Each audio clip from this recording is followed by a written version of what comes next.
Let me take the first part of this, which is related to where do we participate in the care cycle. And as you know, the care cycle, when you deal with any specific problem, coronary artery disease or prostate cancer, we think about what the diagnosis is and then what's the effective treatment, and then how we manage that patient over time, whether it be in the hospital or outside of the hospital. And it's helpful for us to think about that because what we find is we start to think about there's no way we're going to do everything through that whole cycle. But it's important for us to understand what we can do beyond what we do today, and we'll invest ourselves in those areas. And that might be expanding our diagnostics in different ways or making it better, or actually looking at specific therapies that we think we can make a contribution and should be participating in. But as importantly, we need to work with other people. We need to work with pharmaceutical companies. We need to work with cardiovascular device companies in a different way than we've ever done before. And frankly, we've had some dialogues and we've started some discussions. And by having those dialogues and getting the people that work in this field together, what we find out is that there's some very valuable contributions we both can make to improve quality of care. And as far as therapies, first of all, we're not going to be in the pharmaceutical business for sure. But we are in some very selective therapeutic businesses, and it's probably not always obvious, but if you think about sudden cardiac arrest, we're in the external defibrillation business. If you think about that whole world of emergency care, we just invested in a company called Intercool, which has, it's in the new field of hypothermia therapy. If you look at sleep, we're in the field of sleep diagnosis. And likewise, we just bought a company by the name of Traxtal, which provides image-guided integration as well. So we're thinking very carefully about the full cycle. We're making some selective areas to participate in therapy, but at the same time, we can't do it alone, and we're aware of that. And so we're taking a more active role of working with other people in this challenge. Yeah. Would you like to add to the question about technologies we see? You know, I would comment that multimodality integration is going to play more and more of a role. The integration of information to allow physicians to make decisions, educated decisions, with with all the information needed at their fingertips. Is that technology? There's a lot of technology that drives that. But I think it's really about bringing together multiple pieces of information such that physicians can make very well educated diagnoses very rapidly.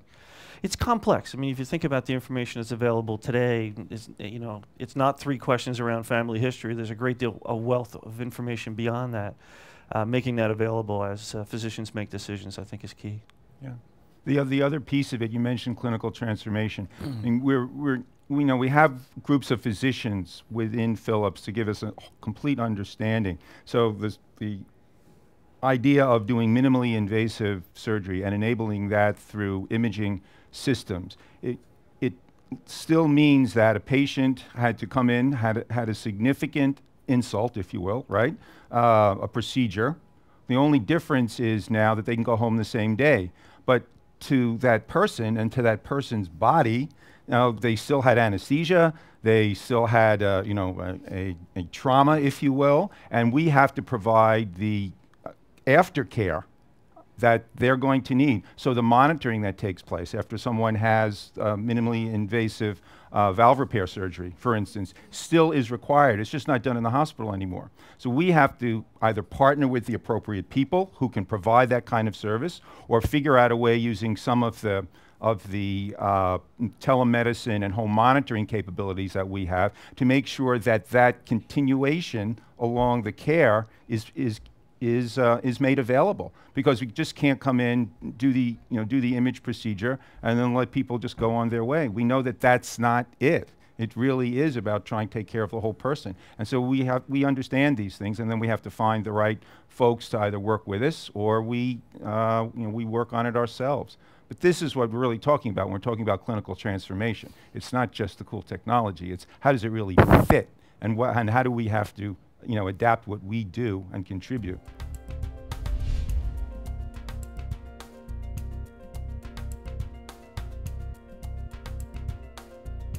Take a look at the portal workspot, which is a multimodality thin client solution. Allows you to assess information and collect information from multimodalities, access it remotely. Look, it is it is the way we're going to integrate and kind of pull together each of the respective businesses and modalities.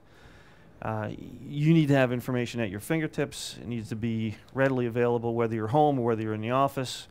And that's a path. That's a path that we're taking. You can go see that demonstrated. Actually, I believe it's this way, on the floor. And we recognize that need, and we want to provide that solution.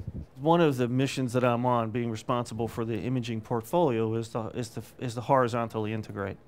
And look, I'm very comfortable and very proud and happy with the core technology in each of respective modalities. But we are driving, we'll continue to drive horizontal integration. And as I said, the portal is a very good example of that. Yeah. A thin client solution that allows you to grab multimodality data, display, and analyze remotely.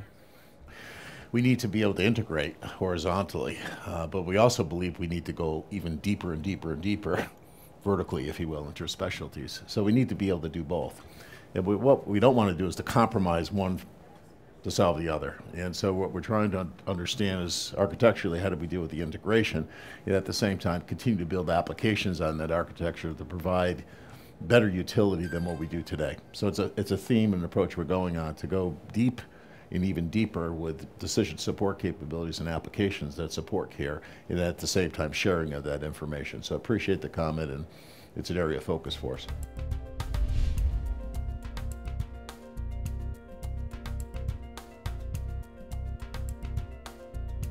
Well, as you know, the Senate is debating this topic, so let me give my view of what we see and what's changed. It is a moving target, and just as an industry, this year has been a difficult year. And one of the reasons for that is people are concerned about what might happen.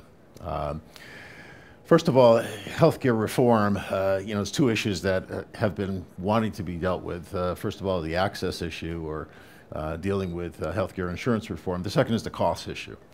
And as you know, the majority of what is currently being debated has to do with really correcting or solving some of the healthcare insurance issues.